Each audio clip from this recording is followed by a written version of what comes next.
We'll see how today's go, and then we'll decide which one we're going to send out. Appreciate you joining me today.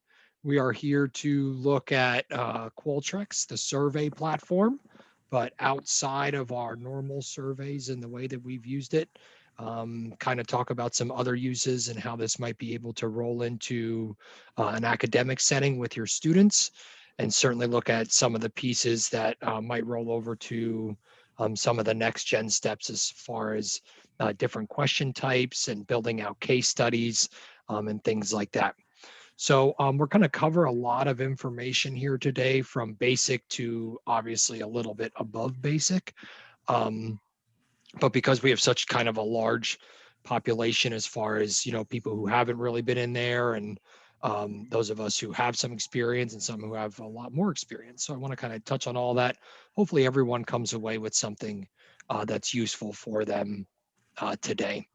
We did have some yesterday that didn't even have an account, right? So we started with very basic. How do you even start and get a Qualtrics account so you can get in there?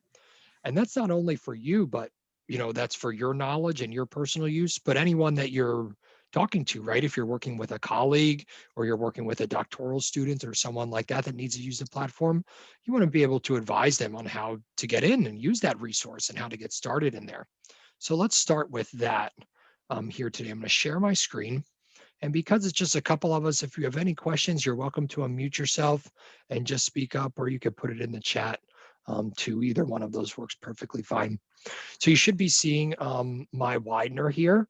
And obviously this is our landing page. So we can start very basic here by just coming in and searching for Qualtrics.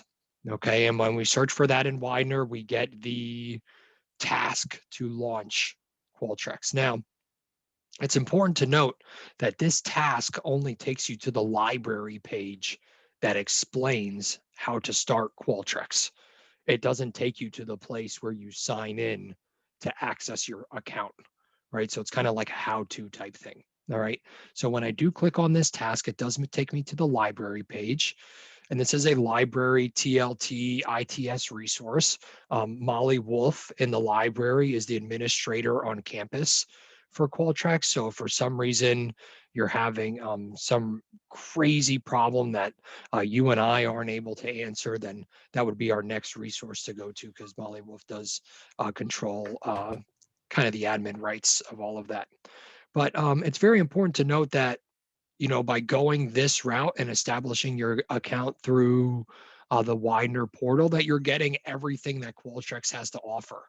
You can go in as Joe Schmo and start on a Qualtrics site and just get a basic account, and then certainly pay to upgrade yourself. But by having the Widener portal, we're able to go in and get everything we would ever need inside of the Qualtrics account. So it's important to start in that place.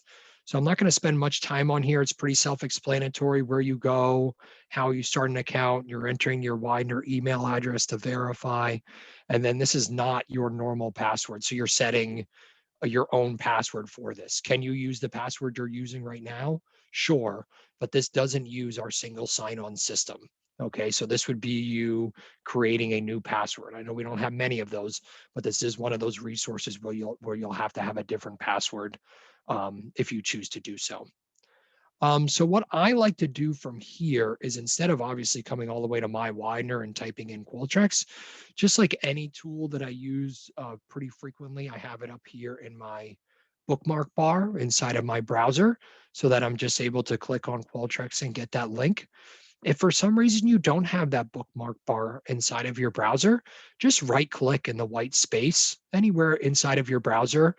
And if you're in Firefox, you'll choose your bookmarks toolbar, and you can do always show, and that will put it right there.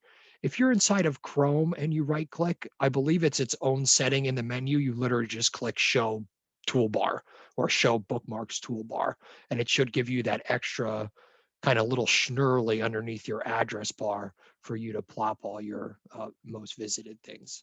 Okay. If anybody has trouble with that, you can always reach out to me. We can do that on an individual basis. But I like to build that out, like I said, with all this stuff that I'm doing all the time, so that I don't have to go and search for all of those individual addresses.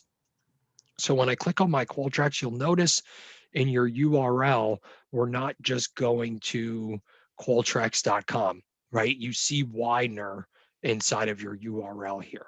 So that way you know you're in the right place. This is you signing in to your Widener Qualtrics account. Okay, so I'm just going to put in, there's my don't have an account link. So for those of you that are starting brand new and clicking on your library page, you're just clicking I don't have an account and you're starting brand new so that you can go in and establish that. I'm going to go with my sign in here so that we can get in and look at this platform. Andrew. Okay. Yes, go ahead, Norma Jean. In the My Widener and the Wolfram page, it gave the tutorial. It was the widener.qualtrics.com, but yours, I noticed it's widener.az1.qualtrics. That's the actual website to go directly. Yeah, correct. Both of those are correct, Norma Jean. If you type in widener.qualtrics.com, it's going to redirect you to that long address you just saw in my address bar. So the widener.qualtrics.com is really the friendly address, and that really just kind of pushes your browser to the correct place for you to be able to sign in. So yes, just knowing that simple one is perfectly fine. You'll get in just fine with that. Good question. So here I am on the landing page of Qualtrics. Obviously, this probably looks different than yours because I have 50 million projects going on in here. And you'll notice that I try to use the term projects because that's the term that the software uses. Okay, they don't say you want to start a new survey. Do you want to start a new questionnaire? They call them projects. Okay, so it's always starting a new project inside of Qualtrics. And similar to your OneDrive, you'll see on your left-hand side here, kind of your organization space, right? I can create folders for myself. So if I have maybe multiple surveys with a study I'm doing, or I have multiple things that I'm doing inside of a course, I can create a folder for each course, or I can create a folder for each research study I'm working on, whatever that might be to help you in your organization. You default to your all projects. So this is the stuff that you create, right? Everything that you see here, this 70 are the 70 projects that have been created inside of my Qualtrics account. Now, on top of that 70, you also have the ones that are shared with you, right? So this is someone else creating, someone saying, oh, I created this project, but I want Andrew to be able to see it. So in this case, I have Beth, Deborah, Ellen, Karen, Kristen, Susan, Kim, Rose, yada, yada, yada. Those are all people who have created projects and then shared them with me so that I was able to see those projects or help them work on them. Okay. An important thing to know is you cannot double share. Okay. So if you are the creator, right? Say Donna is the creator of a project and she shares the project with Norma Jean. Norma Jean can then not share the project with somebody else. Okay. The original owner does the sharing. So if Norma Jean wants someone else to have that, she would have to either A, copy it and make her own so she can share it. But obviously the data is not coming with it.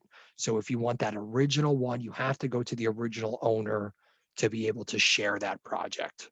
Okay. Pretty straightforward so far. As we look at our page here, a couple features that kind of overlap on some different tools that we already have, right? Andrew, I'm sorry to interrupt. No, are you going to show us how to share a project? Yes, that's where I'm going right now. Oh, perfect. Okay. Yeah, no problem. Absolutely. So a couple things here on this first page, right?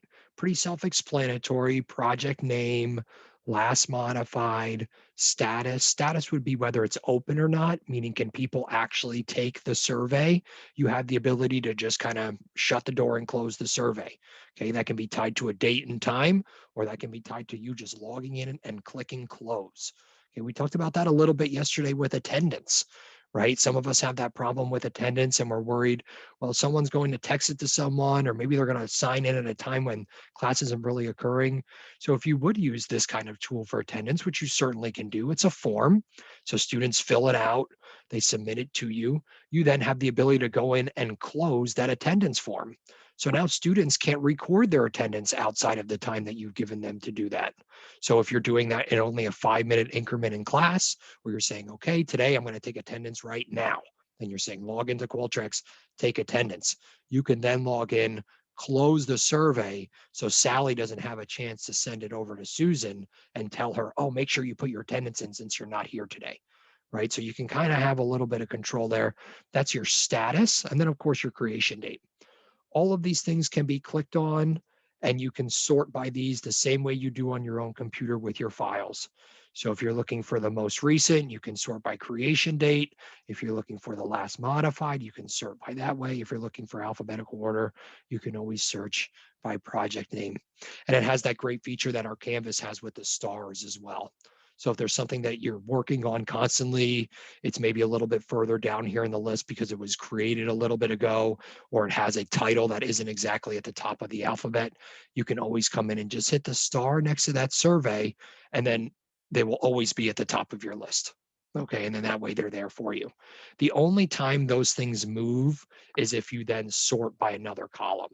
So see, if I sort by project name, my stars are no longer at the top of the list. In order to get the stars at the top of the list, I need to be searched by the type, which is the default in the system. When you log in, you're on search by type. You'll also notice, those of you who might go in, excuse me, and come back out, Qualtrics does a great job with cookies. Cookies, I'm hungry. Yeah, I know. Cookies, like, this is what the internet sites put in the background to remember who you are, right? That's why when you go outside and you talk to your neighbor and you're like, oh man, you see that spot on my grass? I really want to get that fixed. And you go inside and you log on Facebook, and all of a sudden there's an ad for grass seed. How did they know that? There's a cookie somewhere. Someone's probably listening to you. But beyond that fact, Qualtrics does a good job with that. So if you're working on a survey and you leave the website and you come back 2 days later and you sign in, you're going to log in, you're going to go right back to that survey page. Okay. The site is seeing where you were last, and it's assuming that's where you want to go. So, like yesterday, when I signed into this, if you look at the recording from yesterday, when I opened this page, it opened to the clinical director evaluation, because 3 days before that, I was working with Ellen on creating this survey. So Qualtrics said, oh, you were in here 3 days ago, you're signing in again, but you never left this page. So I'll take you right back here. So that sometimes catches people off guard because your page looks different every time you sign in, depending on when you left, right? You don't always sign in and get that home page. So just like most things we work with, just come up here and find your XM symbol. It would make a whole lot more sense if it said Qualtrics, but that's just the terminology they like to use inside of the system. So here, when we click on the XM, that takes us back to our home page, our landing page, where we can see everything and be able to move forward. Okay, so just a little nuance there that goes along with the cookies. Going back to Tanya's inquiry, and my next step in talking here are the controls that go along with each one of your surveys, or I'm sorry, let me modify my language, each one of your projects.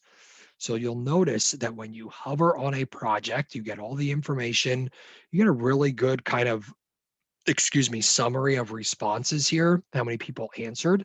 If for some reason you can't see that on your screen, it's probably because my face is in the way on Zoom. So you can always drag me out of the top right-hand corner. But here on each one of your individual projects, you have 3 dots, okay? These 3 dots give you kind of your basic settings for that individual project. A lot of them are self-explanatory. Close would allow you to stop responses. Collaborate is the button we're looking for to share with another user. Now, there is one caveat that goes along with that. The only way to share inside of Qualtrics is if the other user already has an account. Okay, so if the person you're working with has not yet established their Qualtrics account, they will not come up when you go to collaborate with them. Okay, so let me show you what I mean. When I click on collaborate here, obviously I'm already collaborating with Brenda. on this survey. It gives you a nice detailed report of that. You can see what Brenda's able to do with this particular project. She can edit it. She can view the reports. She can activate, deactivate. She can copy. She can distribute. You as the owner have control over all of those settings. Okay, so you can take those individual things out for each person. Maybe you want to share a survey with someone, but you don't necessarily want them to see the data, or you don't necessarily want them to see the responses. So then you take off the reports, right? Then that way I can only see the survey. I can't go in and see what's going along with the survey. So you kind of have some opportunity there to move that around. So say I wanted to share this with Donna as well. I just start typing her name, right? The system is showing you all the Donnas that exist inside of the Qualtrics registry. There's Donna right there at the top of the list. When I click Donna, that puts her name here, and I just click add and save. Okay.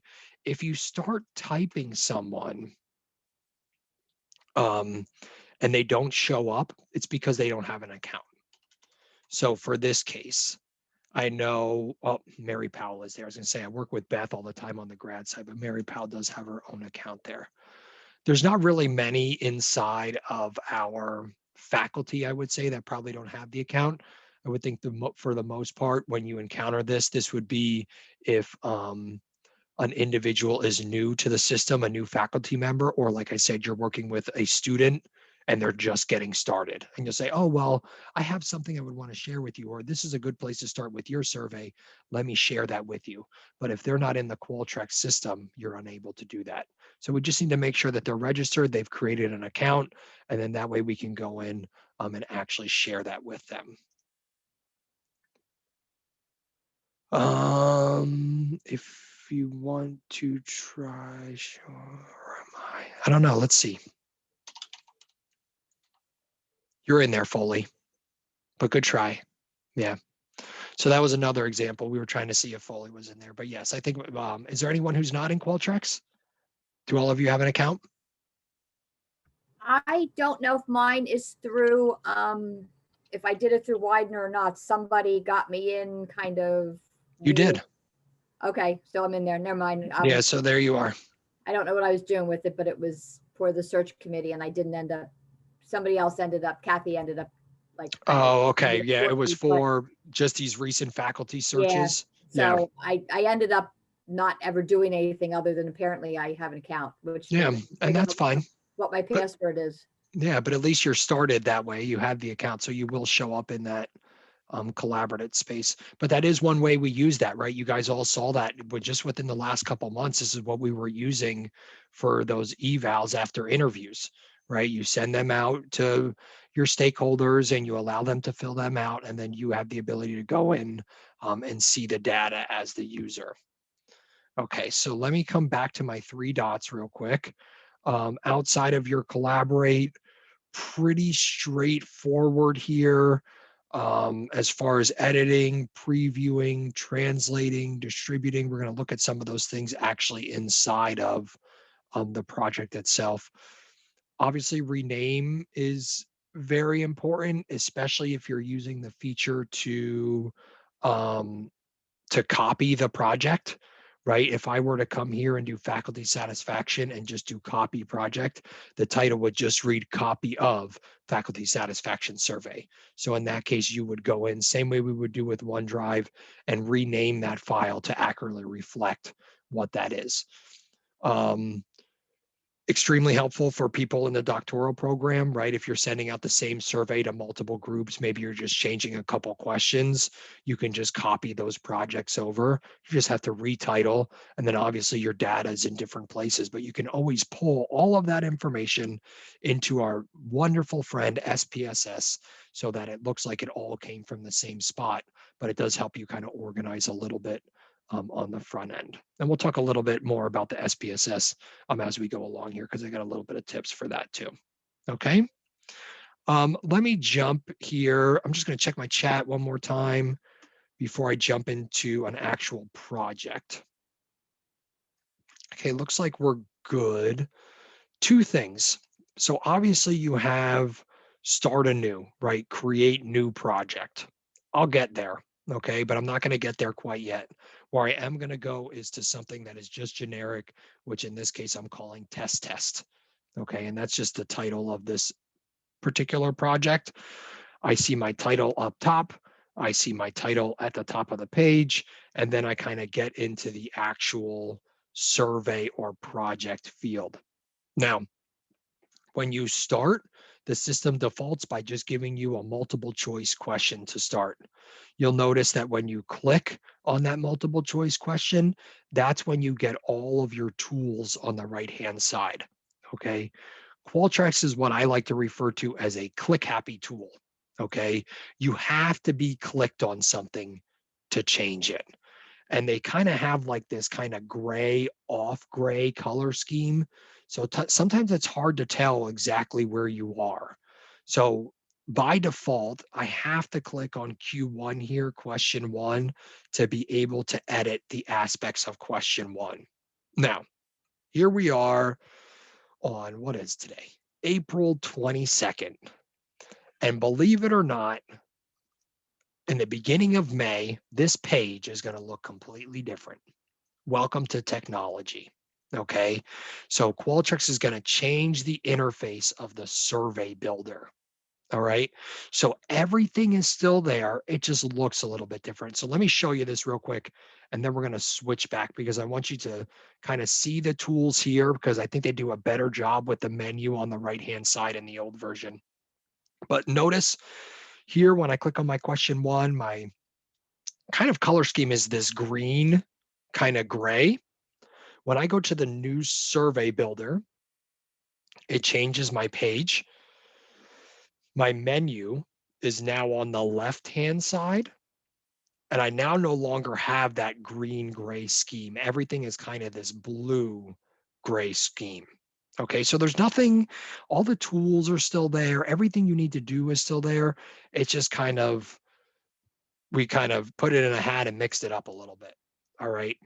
So I don't want you to get kind of thrown off if, here you are looking at this today, or you're viewing this recording in a couple days, and then, look at it in 2 weeks and you sign in and it looks completely different, right? So I understand that's going to happen, but the things that we're talking about today, as far as question types and building out a project and all of those things are still the same, no matter which builder you're using.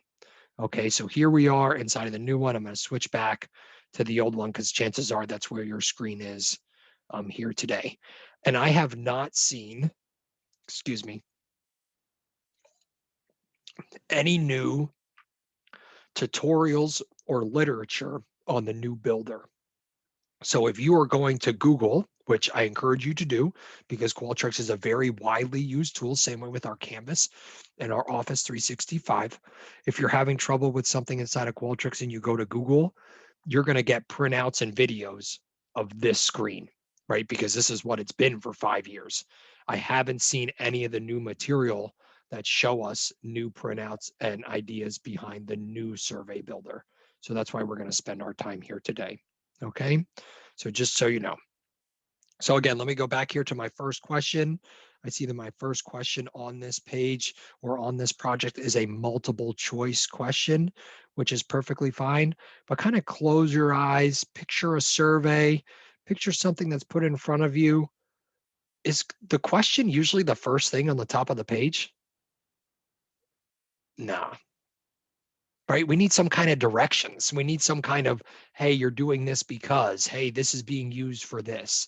So some kind of descriptive text would be what we need here. We need the ability to type and explain, you're taking this survey because, or if you're doing a research study, right? You want to put your consent form on the front page, information about the IRB process, what they're actually going through, right? We need the ability to put information outside of a multiple choice question or fill in the blank. So this is where we kind of get into the fun of your question types. When I click on this box, there's the first option that I was just referring to, which is just descriptive text, right? This just gives me the ability to change this and just allows me to type anything I want. Welcome to the survey. It helps when I don't have a pen in my hand and I can type a little bit better, but that's where we are right now.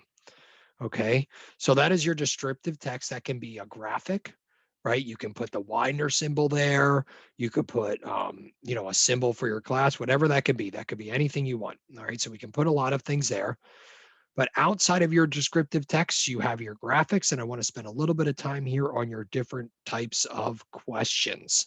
Okay, because this is where I think we can really get a bang for our buck and take some of our students' thinking to the next level, especially when it comes to our next gen NCLEX. So obviously multiple choice is self-explanatory. That's you giving them a question stem, they're answering the correct answer, so on and so forth. We also have a matrix table, right? This would be what you see in your faculty satisfaction survey, where every question stem is using the same Likert scale across, and you're able to kind of build that out in a table sequence rather than individual questions all the way down. You also have a text entry, which just allows them to type in. A good thing for the text entry is it allows you to create um, validation behind the text entry. So if you're looking for a certain number of characters, or you're looking for, if you're doing measurements and you're looking for small m, big G, or small m, big L, sometimes we have trouble with those abbreviations. The system will only accept certain things. Okay, so you can put validation on those text entries so that the students can't even move forward if they're not putting the correct thing in there. So we kind of teach them the correct habit rather than um, penalizing them for the wrong habit, right? So we're teaching the correct motion in that case by putting that validation on there. Also, slider questions gives you the bigger ability to kind of grasp a larger scale of something rather than saying rank something 1 to 5 or rank it 1 to 10. I can say 0 to 100 and get a much larger, more definitive feeling for scale. Your rank order, we're all well aware for those. What would the nurse do first? What would the nurse do second? What would the nurse do third? We've heard about those questions for NCLEX, and those have been mentioned within your nurse TIM items, that we will see more of those along the end. A good thing about these here is you kind of get the option of how you want those set up. Not only can you do the rank order of them actually typing 1, 2, 3, 4, you can have them drag and drop. So they're moving the sequences around. So it gives them a little bit more interaction rather than just a keystroke, right? So the same way that you and I kind of think of going through the steps of a process, we think about that. Okay, I'm going to do this, then I'm going to do this, then I'm going to do this. So the system kind of lets you do that and set up the question that way so the students can drag those steps into that order. So that's a good feature of your rank order there. You'll see that inside of the rank order, that's where we get these kind of different types as far as your drag and drop or your radio buttons or your text box. Okay, the drag and drop would be you actually holding your mouse and moving it around. The radio buttons would be all of them are displayed and you're saying, okay, this is 1, this is 2, this is 3, and you're selecting that in a list. And then text box would be students just typing those in. Okay. Now, just like we talk about with any tool, there's so much in here. Okay. And I only have you for an hour today, so I can't go through all of it. But what I do encourage you to do is go around and poke around in it. Okay. Play around with the different question types. Look at what you can do. A great feature in here is the preview feature. So you can see what the student is going to see. So here, when you set this up as this kind of drag and drop question and you hit preview, what does that look like to the students on their side? Okay. Now here, obviously, if I see this as a student, this isn't very explanatory. I don't really know what's going on here. So you know that you're going to have to provide some inquiry as to, okay, you need to move these items around in the way that you want them ordered. Okay. But again, using that preview feature to go to this screen so you can see that, you get both what the desktop would look like and what they would see on your mobile device. Okay, so we get both steps there. Outside of using this for, kind of our own personal stuff, I see this as a good use of an exit ticket. I see this as being able to being used as a pre-quiz or a post-quiz. Given these things don't speak directly to your Canvas gradebook, so you have to do a little bit of back end work on that of yourself, but you get the analytics with it, you get the reports with it, and you certainly get a little bit more robust as far as building goes than you would just generic multiple choice or text entry questions, right? We get the ability to go a lot further, excuse me, inside of this system.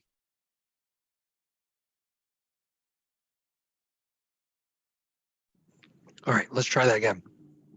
So here, let me jump out of my rank order and look at some of our other ones. Side by side gives you the chance to do 2 Likerts on top of each other. Holy geez, that would be really crazy. Your constant sums allow you to do some adding up of items. Maybe I could see that being used as far as timing. You have 15 minutes. You have to do these tasks. How many minutes would you spend on, each one? Kind of prioritization as far as that goes. So I could see that being used for that. You also have your rank and pick. So kind of moving things around. I could definitely see this being used for patients. What kind of therapy or what kind of disorder or what kind of medicine would be perfect in this situation or would be better used in this situation. We have the ability to move some of that stuff around. You see that with the hot spots and the heat map as well, right? Here you get the ability to take a graphic or an image and have students highlight what they would be looking at first or where they would go first or what they would address first. In this case, you can see the example uses Holy Mouse doesn't like that, uses both green and red. So it's saying, please click on the concepts you like green, please click on the ones you don't like red. So please click on, the areas in the hospital room that need more resources. Please click on the patient that you would address first. Maybe you're showing a couple patient charts. So again, you're talking about prioritization. So I can see a couple different uses for that. And obviously, as we get a little bit more clearer picture as to some of these examples of our next gen things, I think we'll be able to get a better idea of how we can modify these for our own use in order to benefit the students academically there. Okay, that same thing goes with the heat map. Click on the image that stands out the most, right? So this would be like, what's wrong? Like this is what we did with our incoming freshmen on our last Widener day. We gave them the picture of the images in the labs, and we said, okay, what's wrong with this image as a nurse? What do I need to be looking at? What needs to be addressed in this room? So again, that gives you the ability to address the situation with a prioritization. What do I do first? Why does that chart look that way? Why is the machine making that sound? Whatever that might be.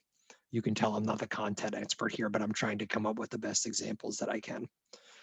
So obviously a plethora of items in here. We did have Teresa and Trish in here yesterday. So we talked a little bit about using the signature aspect here because they have consent forms that need to go out for labs and they have students signing these consent forms and handing them back to them, or they have them just typing out their names.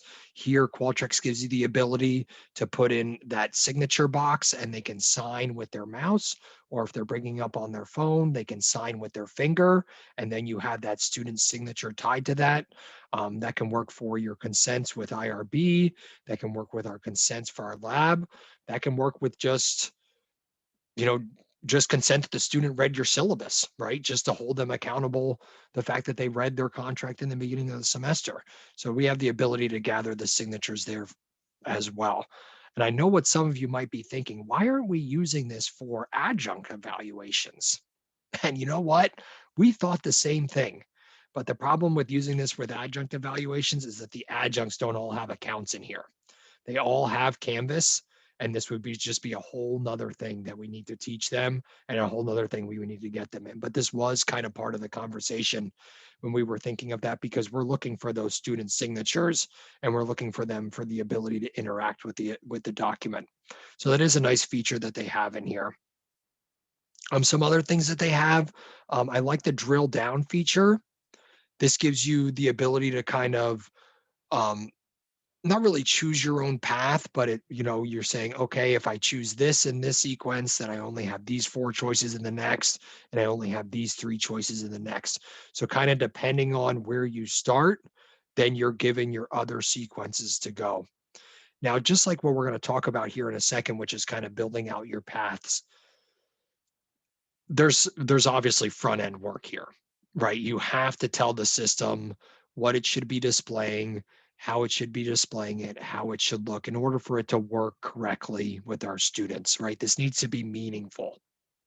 We're not just using it to use it, right? We want to find a way for us to use it effectively and for it to be meaningful for us and meaningful for the students. So it's definitely important to kind of had that preemptive internal dialogue of, okay, what am I trying to accomplish? What would this normally look like? And then, of course, as you're building out and working your way through, putting yourself in the student's shoes and what is this going to look like as a user? How am I going to feel taking this? How much time does it take is also very important, right? That goes along with surveys, but that's also very important in academia as a student. How much time am I going to have to spend in this, to get this accomplished? So being clear on those things is certainly behooves you as well. You do have the ability to set timing on this.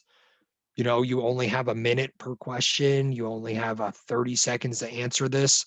I could see that as a good use of, okay, got to know it kind of stuff. So you do have the ability there. You also have the ability to do a file upload.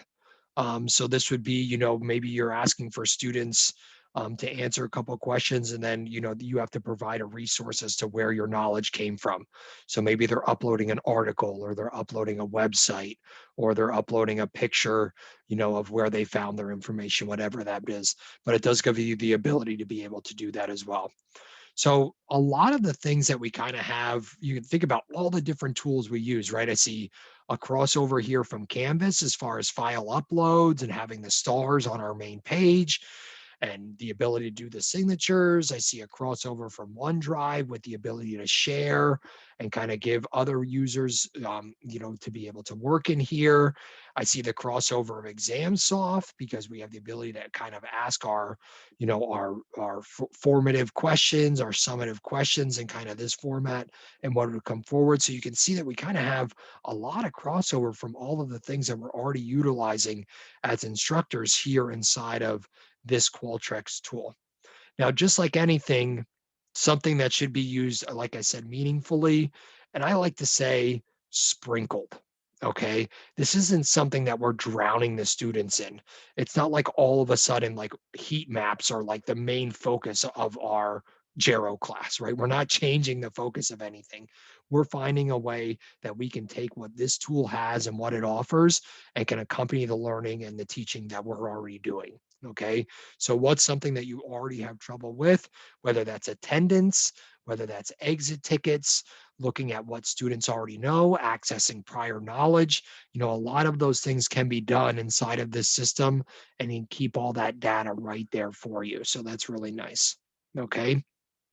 Let me jump out of the different question types here because we spent a little bit of time on that.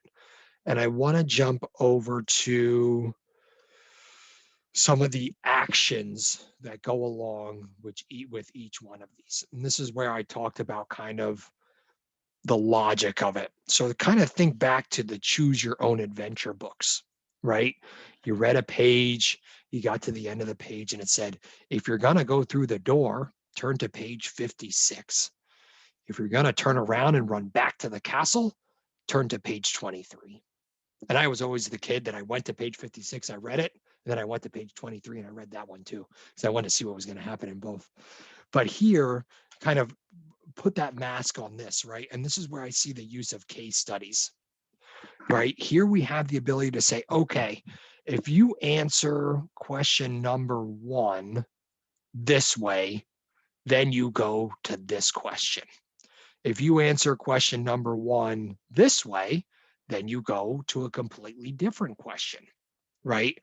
So depending on maybe what the student is assessing first or what part they chose in the nursing process to tackle first, then that's where they go based on that. Or if they give a wrong answer, obviously we see a consequence of that wrong answer, but you don't want everyone to see that consequence. Maybe we don't want to be blunt, maybe the patient doesn't survive because of the consequence or what you chose to do first on that chart. So just having a descriptive text question of, sorry, you made the wrong choice by giving the patient that medication, it counterbalanced da da da da da, and now the patient has gone into a seizure or something like that, whatever that might be. But you give them the ability to see the consequences and the achievements of their first action, not just answering the question and moving on to the next. It's okay, this is how you answered on the first question, so now we're going to take you here. This is how you didn't answer, so now we're going to take you here. So not only does that give you the ability to build those out, but then it also gives you the opportunity inside of your teaching to talk about those different paths, right? Because you're obviously, I wouldn't say obviously, but most likely you're going to have students that choose multiple paths in that sense. So you have the ability to have that cooperative discussion with the entire class of, okay, if you read this case study and you did this step first, this is what happens. If you did this step first, this is what happens, right? So you're able to build on that logic and certainly address those misconceptions by building out those paths in order to move forward within the questioning sequence. So let me show you what I mean there. You have two ways to do this. You can either add, and I'm sorry, you have this on the right-hand side here in your actions, and you also have it for each individual question when you click on the gear. Okay, they refer those as skip logic or display logic. So two things, right? Display logic means the student only sees the question if. Skip logic would be the student goes to this question if. Okay, so let me show you what I mean here. If I do display logic, so display this question only if the following condition is met. So only if on question number 1, I answer that item, do I go to the next one. Okay. So again, this takes a little bit of building on the front end, but then you get to reap the benefits of it on the back end by seeing the paths that your students are going to choose. This is, again, another great place where the preview comes in handy, because you want to make sure that as a student, that if I click on what you're designing, that it's taking me to the correct place and I'm seeing the correct thing. You don't want to do all this and then realize that the students aren't seeing what they're supposed to be seeing, or that display logic is messed up. So it's important to use that preview. So the display logic only shows the question if, and then the skip logic goes to another question depending on the answer. So this would be where I think you would see kind of that case study stuff. This is what I did first. So because I answered, let's say, here, let me go here and do done. Yes, no, maybe. I'm going to put another quick question here so I can show you what this looks like. Test 1, 1, oh, 1, 2, 3. Okay, so here I am. I'm welcome to the survey, and obviously this would be a nursing question for you. I'm only using this as a example, but here, condition yes. So let me change here and edit my skip logic. So if someone answers yes, okay, I skip to question number 2. If I answer no, I skip to, in this case, the only thing available is the end of the block. But as you build this out, you'll get a list of all of your questions that are built here. So in this case, if I answer no, I skip to question number 4. If I answer yes, I skip to question number 7. Now it uses that numbers, but the students never see that. The students don't see Q1, Q2, Q3. The only way students see numbers is if you actually put the number inside of the question stem. So look, I put the 1 next to welcome to my survey. That's the only reason the students will see the number 1. They will not see the Q1 here. That's just for you as reference for the survey builder. And really, you have the ability to change that. So instead of this being Q1, maybe this is case study Q1. Okay. And now here I'm getting to case study Q2. Now, again, that's only for your use. Now, what would the benefit of that be? Now, not only do you get that there in the question stem, but for those of us who love to do our quantitative research or even our qualitative research, and you're pulling data from here in the form of written responses, the item and the naming that you're using for each one of those is the first block in each column of SPSS. Okay. So if for some reason, let's say outside of case studies, let's say you're asking a question on the heart, and this is the first question on the heart, you can call this heart 1. Okay. You can come down and call this heart 2. And then that way, when you're looking at the data, instead of looking at what happened at Q1, Q2, you know that you're looking at the first question on the heart, the second question on the heart, the third question on the heart. And if you really want to go above and beyond, you can always use your analytical powers inside of SPSS and run some measures on all of your heart questions, or run some measures on all of your case study questions if you have the desire to do so. So you do have the ability to kind of go in and move that stuff around, as well as changing your codes. So if for some reason you're using your Likert codes and you're saying 1 is never and 5 is always, or vice versa, you can always go in and recode your values inside of there for your research as well. One way we did talk about this yesterday would be, if you do this as a multiple choice question, and you want to see the data in one foul swoop, you would just make your correct answers a digit and make all of your wrong answers the same digit, right? So if the correct answer is B, you recode B as 1, and then you recode A, B, C, and D as 0. So you know that anytime someone put a 1, they actually got that question right. Anybody who had a 0 got that question wrong. Okay, so again, just like anything, takes certainly some planning and some preemptive kind of building on the front end in order for you to reap the benefits and the analytical measures on the back end. Okay, I'm going to pause there for a second because I got about 9 minutes left.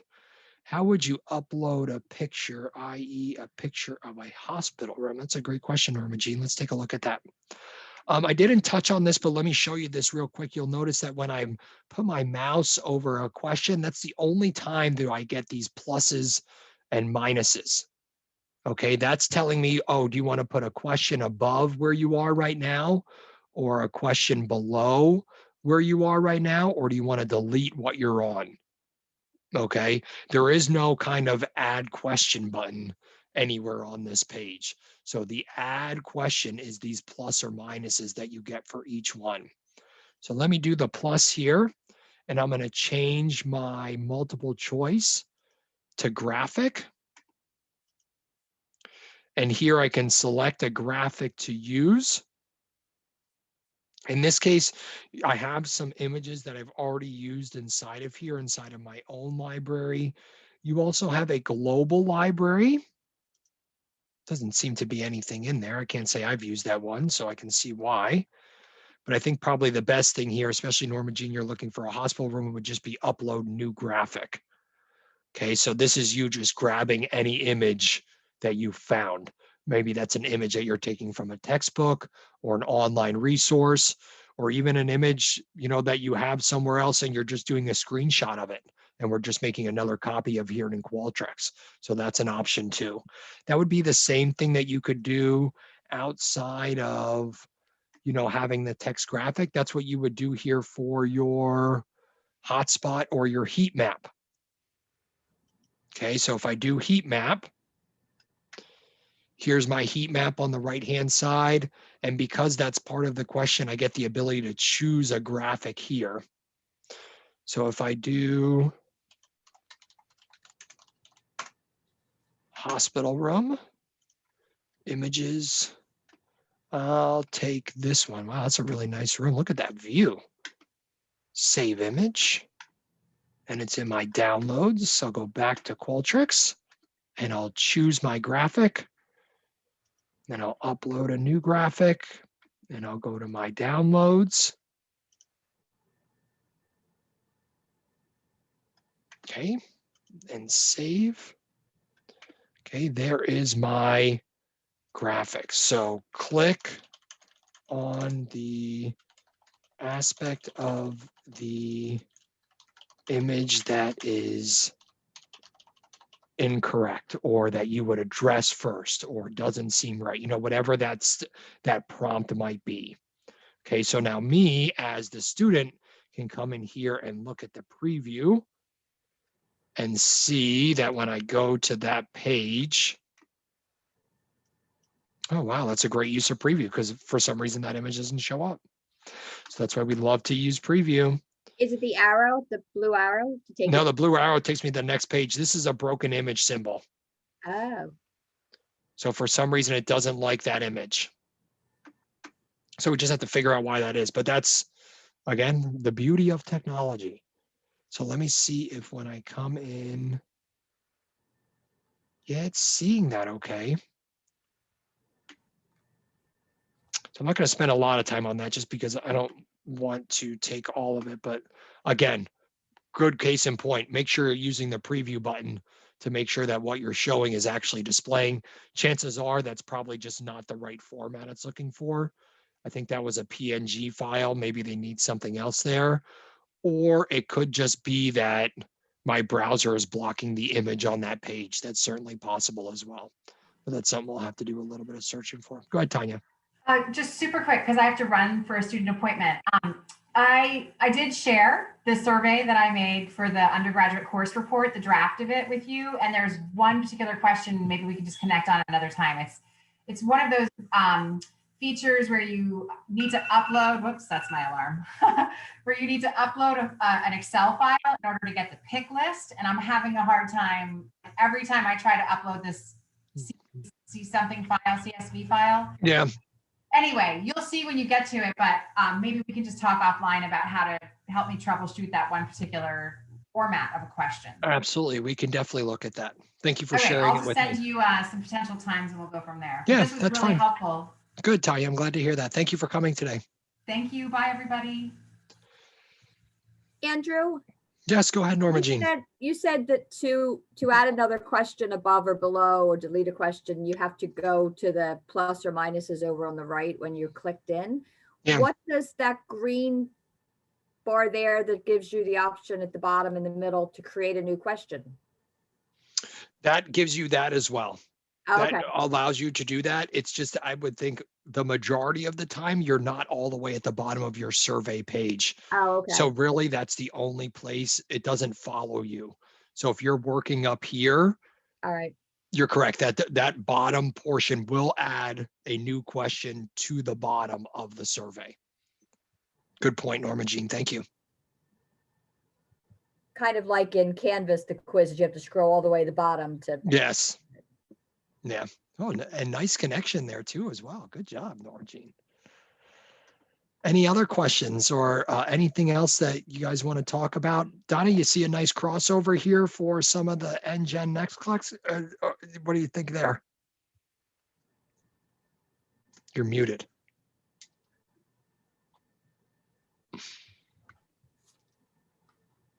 I'm going to hear that for years to come. You're muted. Yeah. You're muted. Yeah, I mean, I think it's a great place. I mean, I think it's a little more user friendly than using maybe ExamSoft just to be making up some quizzes or whatever for students to get some,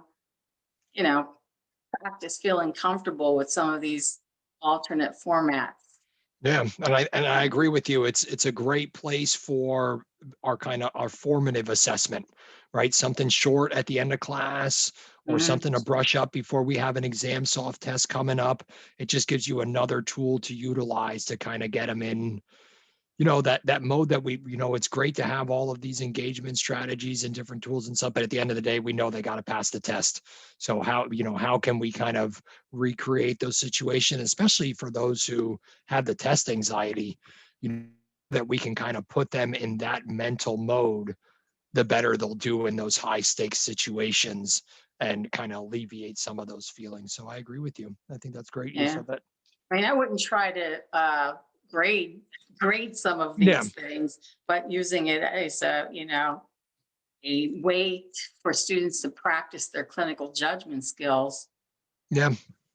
Absolutely. Just a way to inform your teaching and for them to practice.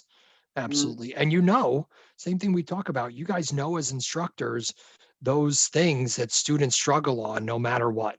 When you're coming up to the midterm, that concept that students always have trouble on. This is just another one of those tools where we can provide another resource, another opportunity for them to get better at those knowledge questions, address some of those misconceptions before they get to that point. Because yes, you're going over those things in class, and yes, they see them in ATI, but there's no harm in giving them another way. And this is the probably the best example of what they would be seeing in that summative assessment, right? Kind of the setup, the layout of it on a computer using electronics. So that's probably the best way to see it. And, the best way to kind of have those dry runs of it. So I agree. Yeah. That's a good point. All right. We're right at 2:00. Anybody else have anything else they want to add?